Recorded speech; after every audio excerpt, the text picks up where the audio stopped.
nouvelle petite série que j'ai décidé de faire. Une vidéo tous les jours pendant 2 semaines, des petites vacances passées avec moi puisque c'est les vacances scolaires pour le sud de la France. Et du coup j'ai décidé de faire une vidéo par jour pour cette occasion. Et aujourd'hui je reviens vous parler de Fashion School puisque c'est un peu la base normalement de ma chaîne. Et vraiment de parler d'école de mode ça me manquait de ouf. Du coup aujourd'hui je viens vous parler de l'école de mode et en quoi une école de mode consiste. Du coup c'est parti. Je viens en gros faire cette vidéo pour vous raconter un petit peu mon parcours, même si normalement si vous me suivez sur cette chaîne vous savez un peu mon parcours du coup. Mais je vais vraiment vous expliquer en quoi consiste une école de mode et comment faire votre choix si par exemple vous préférez suivre une voie plus générale ou suivre une voie dans la mode depuis le lycée ou dans les études supérieures ou encore plus tard. Donc l'école de mode en gros elle regroupe plein de métiers différents qui peuvent être catégorisés en plusieurs corps de métiers comme par exemple les stylistes, les modélistes, ou encore une autre partie dédiée à la mode qui est plus vers le marketing, communication, business, luxe du coup. Et du coup dans ces corps de métier il y a plusieurs parties. Par exemple dans le corps de métier styliste il y a styliste photo, un styliste du coup créateur styliste. Il y a donc des stylistes pour les il y a donc des stylistes pour les shootings, des stylistes dédiés aux stars, des habilleuses, etc. Donc énormément de corps de stylistes. Il y a aussi les stylistes dédiés à la coiffure, etc. Mais ça c'est vraiment pas dans la mode, mais c'est aussi un styliste. Et dans le corps des modélistes, il y a ceux qui s'occupent du patronage, vraiment donc dessiner le patronage. Il y a ceux qui s'occupent vraiment du prototype, donc designer le prototype. Il y a ceux qui s'occupent des formes. Il y a aussi le moulage qui est une autre sorte de modélisme et qui est très intéressante. Moi pour ma part c'est ma préférée, le moulage dans le modélisme. Et ensuite dans les corps de métier, donc je vous ai parlé vite fait du marketing, la communication, donc celui qui s'occupe des Instagram dans la mode, le business, tout ce qui est luxe, etc. Comment on va commercialiser notre vêtement. Voilà, c'est très intéressant. Moi, toutes ces parties, je les aime beaucoup, elles m'intéressent beaucoup. Chacune chaque corps de métier avec une spécialisation plus différente. Moi, ce que j'aimerais être, c'est directrice artistique. Donc c'est un peu quelque chose qui regroupe tout ça, c'est-à-dire que un directeur artistique il va gérer tout ce qui est communication, tout ce qui est un peu marketing, il va aussi s'occuper de designer sa marque, il va décider ce que va être le logo, l'image que la marque va avoir, le storytelling. Donc le storytelling c'est l'histoire qu'il va y avoir derrière la marque, derrière chaque collection. Ça c'est un directeur artistique et donc c'est vraiment la partie la plus créative, mais la grosse partie aussi business, marketing et communication du coup. Donc les écoles de mode, où est-ce qu'elles vont vous aider? Donc du coup il y a plusieurs corps de métier avec plusieurs types, donc plusieurs écoles. Il y a les écoles de mode qui sont spécialisées dans le luxe, dans le marketing, et donc ça vous n'allez pas avoir de création, pas avoir de design, etc. Il y a ensuite les écoles plus design, donc là on va vraiment toucher à tout ce qui est dessin, illustration, digital, et également dans le sens où on va travailler les illustrations, les volumes, vraiment ça va être beaucoup dans la recherche, dans le dessin, dans le design. Et ensuite on va y avoir les écoles de mode plus vraiment focalisées vers la mode, où là on va vraiment apprendre à créer un vêtement, créer des collections, un plan de collection, créer être le modéliste, le patron, enfin celui qui fait les patrons, celui qui fait les prototypes. On va vraiment créer un vêtement de A à Z en passant par en passant du dessin, par le patron, par le prototype, par le vêtement jusqu'à la commercialisation du vêtement. Après je pense pas que ce soit vraiment très ciblé sur la commercialisation, mais vraiment sur l'ensemble de la création de la collection avec le mood board, le plan de collection, etc. Donc chaque école a sa base. Maintenant, comment savoir dans quelle école se tourner quand on ne sait pas trop exactement ce qu'on veut faire, etc. Je trouve qu'une école de mode de base où on apprend du dessin jusqu'à la commercialisation du vêtement est plus intéressante, puisque du coup, en fait, on découvre tous les corps de métier et c'est maintenant et ici qu'on pourra savoir si on est plus dans le modélisme, si on est plus carrément dans le modélisme mais dans le moulage, ou si on est plus dans le stylisme et dans le stylisme des shootings photos par exemple pour des magazines, pour des couvertures, etc. Ou si on est plus dans le design, mais dans le design un peu plus digital avec les illustrations, créer un logo, créer une identité de marque. Et donc ça va être vraiment, si vous choisissez une école de mode classique avec donc où il y a vraiment de l'illustration, de l'histoire du vêtement, de la culture du vêtement, etc.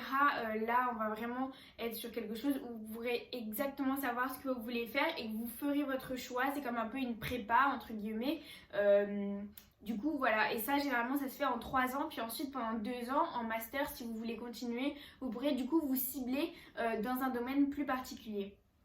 Ensuite, si vous savez déjà si vous êtes plus création, ou si vous êtes plus digital, ou si vous êtes plus modélisme par exemple, du coup vous pourrez vous cibler plus sur des écoles plus spécifiques, par exemple des écoles du coup spécialisées dans le design, etc. ou avec donc la recherche ou quoi, et si vous voulez plus vous spécialiser dans le marketing, dans le business, etc. Mais ça veut dire que vous savez déjà exactement. Après, ça ne vous ferme pas vraiment de porte, je pense, mais c'est des écoles spécialisées, donc n'allez pas dans une spécialisation si vous n'êtes pas sûr qu'elle vous plaît, parce que vous pouvez être déçu du monde de la mode, alors qu'en fait, il y a peut-être une section de ce monde gigantesque où il y a peut-être une toute petite section qui vous intéresse et vous la connaissez pas encore. Donc, c'est plus intéressant d'aller dans des grandes écoles. Non, c'est plus intéressant d'aller dans... C'est plus intéressant d'aller dans des écoles de mode assez générales. Pour ma part, si vous ne le savez pas, moi j'ai fait un lycée du coup métier de la mode et du vêtement, c'est une section professionnelle. Dans le sud de la France, je sais qu'il y en a à Sète, à Béziers et à Nîmes. Il y a aussi le BTS qui continue du coup à Nîmes.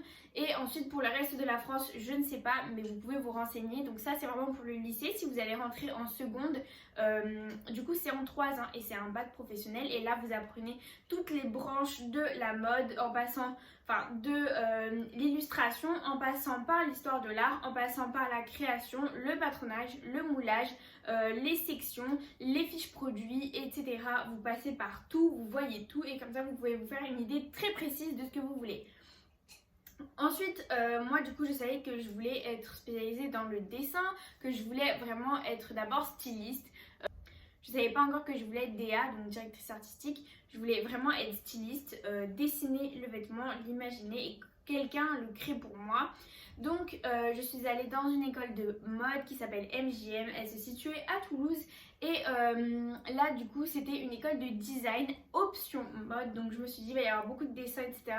Malheureusement j'ai un tout petit peu été déçue, même si le programme était vraiment cool. Il y avait trop de choses qui étaient similaires à ce que j'avais vu au lycée, en seconde, en première, en terminale, c'était vraiment redondant. Mais c'était obligé puisque c'était la première année et que tout le monde n'était pas au même niveau. Donc c'était un peu long et c'était un peu compliqué. Et je ne me retrouvais pas, il me manquait quelque chose, etc. Du coup, je voulais faire cette école à Paris, mais vous connaissez la chanson, etc. À cause du corona, je suis restée à Montpellier et j'ai opté pour une école de communication. Du coup, en attendant de pouvoir retourner dans une école de mode à Paris. Et du coup avec la communication c'est beaucoup plus général. Là on voit vraiment la communication et le marketing de manière générale. Il n'y a plus de mode, il n'y a plus rien du tout. Mais je sais quand même que du coup je vais être directrice artistique, puisque cette branche de communication m'a aussi appris que j'aimais vraiment transmettre le message à ceux qui vont voir mes collections, qui vont les acheter. Je veux vraiment travailler sur un storytelling très précis.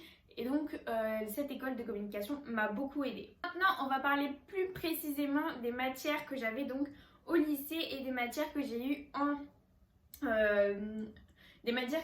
en école supérieure.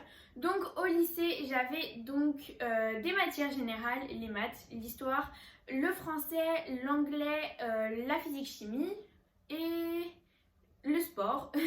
Ça c'était mes matières générales. Et ensuite en matière professionnelle on avait atelier, technologie et comment ça s'appelle, et histoire de l'art. Et donc histoire de l'art on avait une partie d'histoire et une partie illustration. On en avait très peu de cours, 3 heures par semaine. Et de l'atelier, donc qui était vraiment la création, c'est là où on faisait du patronage, qu'on faisait les vêtements, les prototypes, etc. Là, on avait 4 heures par jour. C'était énorme, c'était très long et voilà, on avait énormément de projets. On faisait des jupes, des chemises, des corsets, plein de choses. Ensuite, quelle matière je voulais vous présenter? Technologie, c'est la matière que j'aime le moins et que je crois que tout le monde aime le moins. C'est donc celle où on va faire les dossiers techniques, les sections. C'est un peu dur à expliquer. En gros, c'est vraiment pour transmettre aux usines exactement ce que vous attendez en matière de création. C'est vraiment quelque chose de très important quand vous voulez commercialiser votre marque. Il ne suffit pas juste de dessiner, il faut avoir un tableau des tailles, il faut pouvoir savoir les mesures des manches, les mesures du bas, les mesures du buste, etc. C'est vraiment hyper important et donc ça passe par un dossier technique et c'est vraiment des choses assez techniques et assez lourdes à apprendre, mais c'est important du coup pour pouvoir avoir une création totalement fondée de A à Z, pas que le dessin et un petit vêtement, il faut vraiment avoir toute la charte qu'il y a derrière. Donc, technologie, très important, on avait, il me semble, 2 à 3 heures par semaine, si je ne dis pas de bêtises. 2 heures, ouais. Et en gros, voilà mes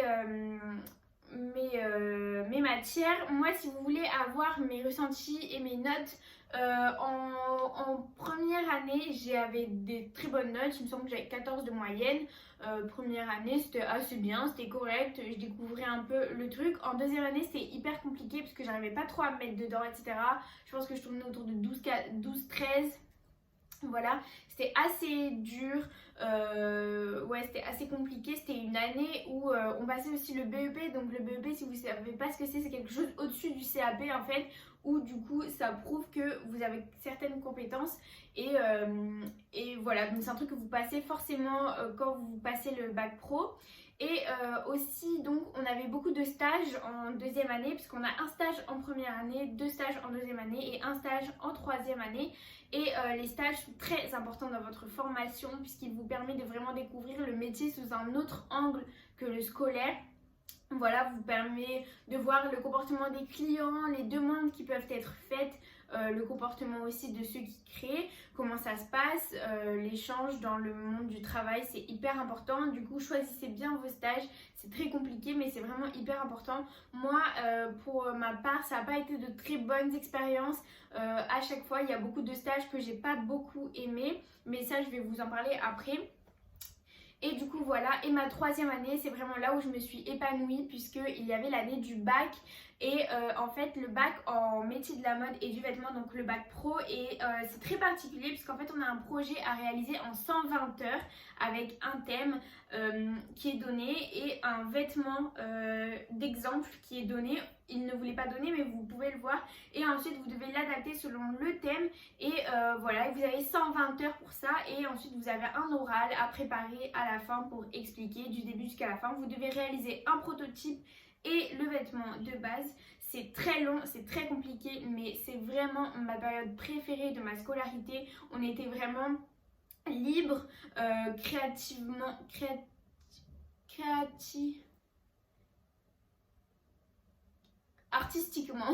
On était vraiment libre artistiquement et aussi personnellement, c'est-à-dire qu'il n'y avait pas les professeurs pour nous garder, pour nous dire vous allez faire ça, ça, ça et tout. On était vraiment ensemble, du coup tu bossais avec tes potes et tout, c'était vraiment hyper bien. Moi j'étais avec mon meilleur ami, j'étais avec mes meilleures copines et tout, donc on était vraiment dans une bulle de travail, mais vraiment c'était hyper cool. Tu peux avoir ta musique et tout, donc moi j'avais mes AirPods quand je cousais et tout, c'était vraiment hyper cool.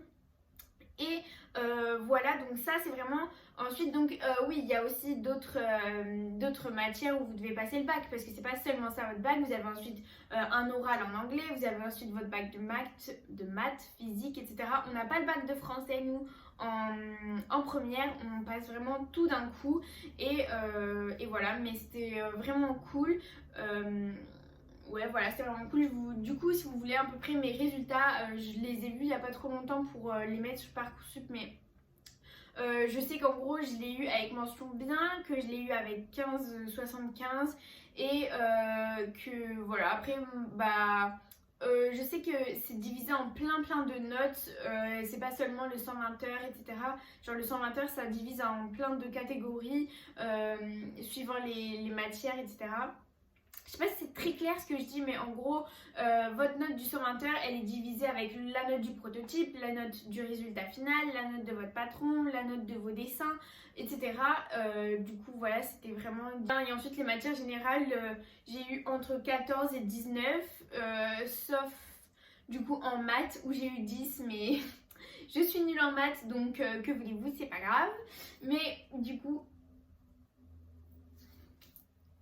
mais dans la globalité, je suis très fière de moi parce que je me suis très bien sortie. C'était vraiment la plus grande et la plus belle expérience de ma vie. Mon lycée, c'est mes meilleurs souvenirs, autant dans ma classe que à l'internat, puisque j'étais à l'internat vu que j'étais loin de chez mes parents. Et c'était vraiment la plus belle expérience de ma vie. Du coup, si vous hésitez à faire cette filière mais que vous êtes passionné par la mode, je vous conseille à 1000%. C'était vraiment trop bien. Et si c'était à refaire, je le referais fois 1000.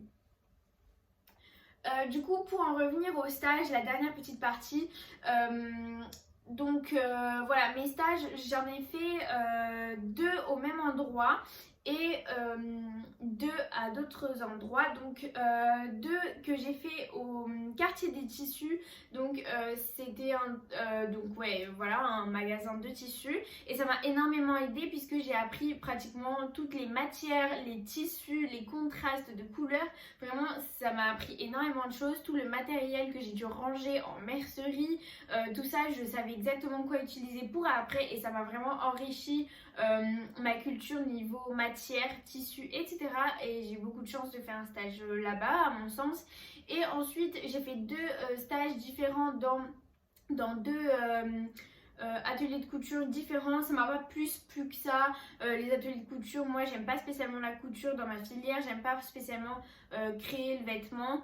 Moi j'aime plus l'imaginer, le designer, le dessiner, etc. Vous aurez compris. Donc moi je me suis pas régalée quoi, mais bon, de toute façon, pour trouver un stage dans un bureau de style, c'est hyper compliqué là où j'habite, mais voilà, c'est très important de pouvoir choisir ses stages, et choisissez-les bien parce que ça a vraiment un gros impact sur votre scolarité et évidemment sur après si vous voulez continuer.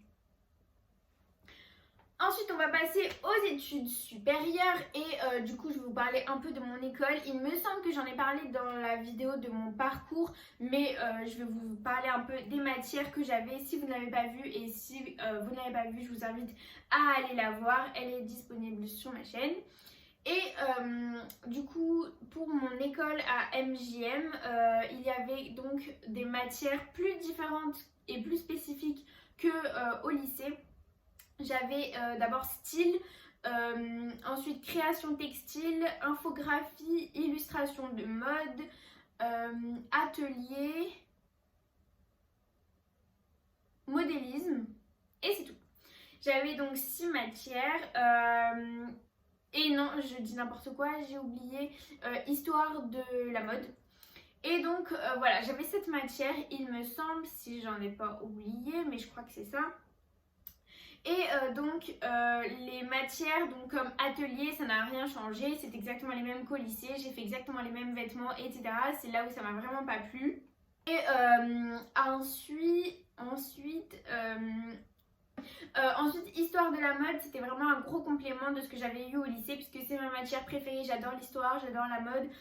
Donc voilà, on vous parle vraiment de toutes les civilisations, toutes les différences qu'il y a eu dans l'histoire et vraiment dans le plus loin, encore avant les Égyptiens, etc. C'est vraiment hyper intéressant et voilà, c'était un énorme complément avec ce que j'avais eu au lycée et j'ai vraiment adoré. Ensuite, style, donc c'est vraiment basé sur l'image. On va vous parler de moodboard, de gamme couleur, de lien avec les images, comment raconter une histoire. C'est vraiment hyper important comme matière. On va aussi étudier tout ce qui est... j'avais eu aussi culture de la mode avec l'histoire de la mode. Et là, on va étudier tout ce qui est magazine de mode, l'éditorial, comment travailler sur un magazine, les tirages photos, etc. Ça, c'était vraiment hyper intéressant. Ensuite, création textile, donc ça j'aimais un peu moins. C'était tout ce qui était, on teste sur les tissus, on teste des volumes sur des petits mannequins, etc. Donc il y avait des choses intéressantes, il y avait des choses qui l'étaient un petit peu moins. On crée des motifs, moi je déteste les motifs, du coup bah j'avais pas du tout aimé ce concept, mais c'était quand même intéressant à faire et à connaître. Ensuite, illustration de mode. Des mannequins, on a appris à faire les morphologies, etc. C'était un peu long, c'était un peu redondant, on n'avait pas encore le droit de mettre de la couleur, etc. C'était un peu... Enfin, moi, je me sentais un peu bloquée dans ma créativité. Je pense que c'était pas un excellent programme à faire, mais après, c'est vraiment mon avis personnel. Je pense que ça a aidé à faire beaucoup de progrès à certains. Moi, j'avais déjà beaucoup pris de cours de dessin étant petite. J'avais aussi, du coup, pris des cours de dessin au lycée. Donc là, c'était un peu compliqué niveau dessin. Je m'épanouissais pas tellement. Après, j'avais quand même découvert des nouvelles techniques avec les feutres à alcool, etc. Là, j'avais bien aimé, mais de toute façon, j'avais un peu testé toute seule. Donc, voilà, c'était sans plus, quoi. Mais c'est important quand même de l'avoir dans votre école de mode. Et j'espère que cette matière vous plaira si vous décidez d'être en école de mode. Et ensuite, infographie. Alors, infographie... Alors, j'avais jamais eu cette matière de ma vie, j'avais jamais connu les logiciels puisque dans notre école on travaillait avec les logiciels Adobe, donc avec 3 principaux qui étaient Photoshop, Illustrator et InDesign. Alors ça j'ai adoré découvrir ces logiciels, j'ai mis longtemps à capter un peu le truc mais maintenant je les utilise tout le temps, j'ai même acheté moi-même l'abonnement, etc. Vraiment, j'ai bien aimé le concept de ces logiciels, mais j'ai mis longtemps à m'y mettre et j'aimais pas du tout la prof, ça passait pas du tout. C'était vraiment hyper compliqué, autant de son côté que du mien. C'était hyper compliqué et la matière me parlait pas plus que ça en elle-même, c'est-à-dire que les exercices qu'elle nous faisait faire, pour moi, n'étaient pas intéressants. En plus, on avait commencé par Photoshop, moi c'était le logiciel que j'aimais le moins. Non, on a commencé par Illustrator qui était le logiciel que j'aimais le moins, puis ensuite on a fait Photoshop et là j'ai découvert que je détestais Photoshop encore plus que Illustrator, alors que maintenant ça va beaucoup mieux évidemment, je l'utilise sur mon ordinateur, sur l'iPad, ça va vraiment tout seul, mais ça a mis très longtemps à ce que je capte le truc. Et donc, je suis passée de 9 de moyenne au premier trimestre à 17 de moyenne au troisième trimestre parce que vraiment j'ai bossé, je me suis donnée, puis plus on avançait, plus c'était intéressant stylistiquement parlant dans les dessins de mode, etc. Donc voilà, mais ça a mis longtemps à démarrer, du coup l'infographie c'est vraiment quelque chose de trop bien, mais c'est vraiment quelque chose d'hyper... complexe, c'est très compliqué à capter dans les logiciels et là ça va, je commence à m'y mettre. Maintenant j'aimerais bien commencer à apprendre sur Premiere Pro pour vraiment vous faire un montage vidéo hyper qualitatif parce que là je fais Premiere Rush qui est beaucoup plus facile, etc. parce que j'ai pas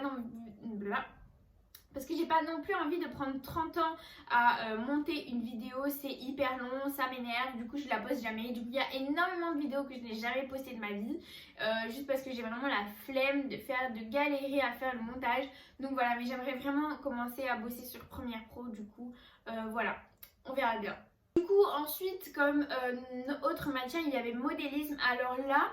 Mais j'ai découvert une autre facette du modélisme parce qu'au lycée, en fait, on disait oui, vous avez modélisme, etc. En fait, on prenait un patron déjà fait et on en faisait clairement un nouveau à partir de celui-ci, etc. pour le transvaser sur notre vêtement. Alors que là, on prend une feuille blanche, on fait un carré au crayon et on se débrouille pour avoir la trame exacte de notre mannequin à plat. Et donc d'avoir notre patron. C'est hyper dur, hyper fastidieux et vraiment très long, très minutieux. C'est-à-dire que par exemple, tu n'as pas le droit d'utiliser un crayon HB. Tu dois utiliser un crayon de H avec la pointe la plus fine possible pour vraiment avoir des traits minimes. Et si tu te trompes d'un millimètre, tu dois tout recommencer. C'est hyper long et compliqué, mais... le résultat en vaut la peine, c'est-à-dire que si vous vous trompez ne serait-ce qu'un tout petit peu sur votre patron, tout le reste de votre vêtement est totalement déstructuré, trop long d'un côté, etc. Et c'est vraiment hyper compliqué et donc ça rend notre cours en atelier beaucoup trop compliqué puisque du coup ce qu'on fait en modélisme on s'en sert en atelier, etc. C'est un peu voilà. Et du coup c'est hyper compliqué, surtout qu'en plus moi j'avais jamais fait de moulage.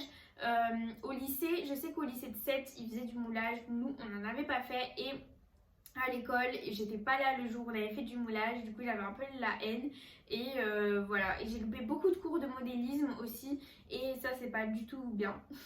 C'est pas du tout malin et du coup voilà, mais j'aimais pas trop le modélisme, hein. Moi je suis pas du tout création de vêtements etc, même si j'ai créé une collection en entière qui est ici d'ailleurs, qui est totalement terminée, dont je suis très fière et j'ai hâte que le site sorte, mais vous inquiétez pas, ça arrive très prochainement. Comme vous pouvez le voir, elle est enfin prête. On l'a attendue celle-là, on l'a attendue, ça fait 1 an, on l'a attendue. Mais bref, je m'égare encore. Et du coup, le modélisme, c'est pas ce qui me passionne le plus. Moi, vraiment, c'est le dessin. Donc, j'étais vraiment en mode oh non, on a modélisme aujourd'hui. Genre, c'est vraiment hyper dur et tout. Surtout que c'était le matin. C'était vraiment hyper compliqué, quoi. Et du coup voilà, ce sont mes matières pour la mode. Du coup j'espère que cette vidéo vous aura aidé à répondre à quelques questions. Si vous en avez d'autres, n'hésitez pas, je réponds en commentaire et en DM Instagram. Et voilà, prenez soin de vous, on se retrouve demain, gros bisous. Yes, oh, oh, oh. Come on, come on, shawty, let's go.